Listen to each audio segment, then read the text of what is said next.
Gerçekten vatandaşlarımızın dışında kalanları söylüyorum. Hani gökte hani bir tane yıldız yani bulut yoktur. Yani parlak bir gece yaşadığınızı düşünün ama şahıs yağmur var diye kaçıyor. Yani halüsinatif bir maddenin etkisi altında.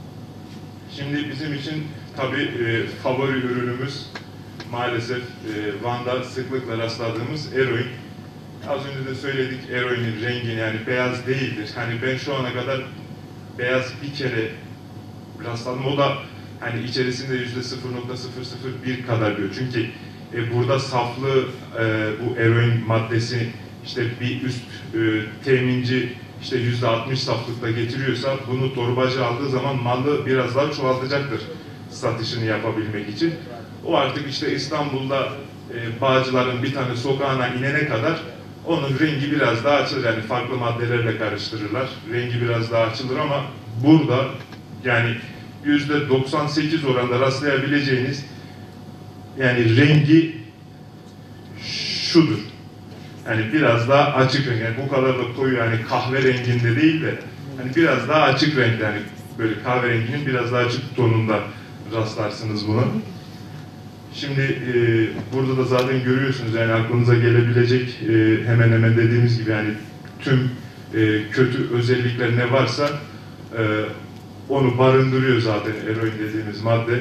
Hani yüksek bağımlılık yapma gücü aşırı doz sebebiyle ölümlere neden olan bir narkotik maddedir diye de böyle dibine de not düştük. Yani bazen işte hani hep şey derler, hani altın vuruş yaptı hani şu oldu ki sonu da çoğunlukla hani Allah korusun buraya gidiyor yani eroin kullanıcılarında. O yüzden Van biraz daha bu noktada riskli. Ha tabii diğer illerde de hani eroin kullanıcısı yok mu? Tabii ki var. Ama burada şu anda bizim özellikle üstüne eğildiğimiz maddeler metamfetamin ve maalesef eroin oluyor çünkü en büyük sorunumuz bu. Burada da biz tekrar dönelim maddemize. Metamfetamin Van'da 2. sıradadır. Yani eroinden sonra en fazla görülen madde.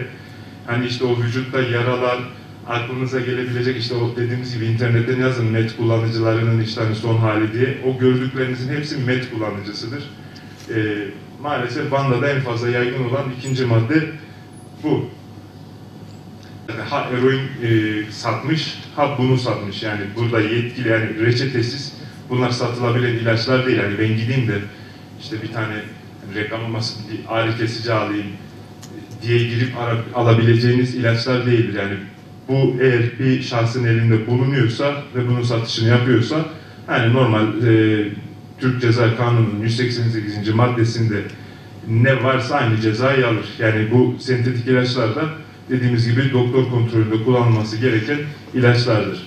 Peki şöyle, bizim eğitimlerimizin kapsamı anne ve anne adaylarımızla beraber toplumumuzun tüm kesimine ulaşmak ve insan olarak bilmediğimiz bir konuda ona göre tedbir almamız mümkün olmadığı için bilinçlendirme faaliyetlerini daha geniş kapsamlı, geniş kitlelere ulaştırarak daha bilinçli bir toplum oluşturmayı amaçlıyoruz.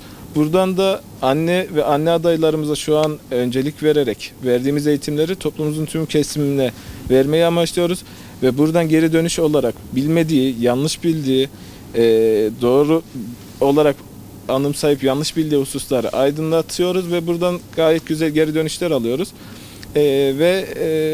Burada da ailelerimizin tedbir almasını kolaylaştırıyoruz ve bunu da kullanımını engellemek, başlamadan engellemek bizim için en önemli etken.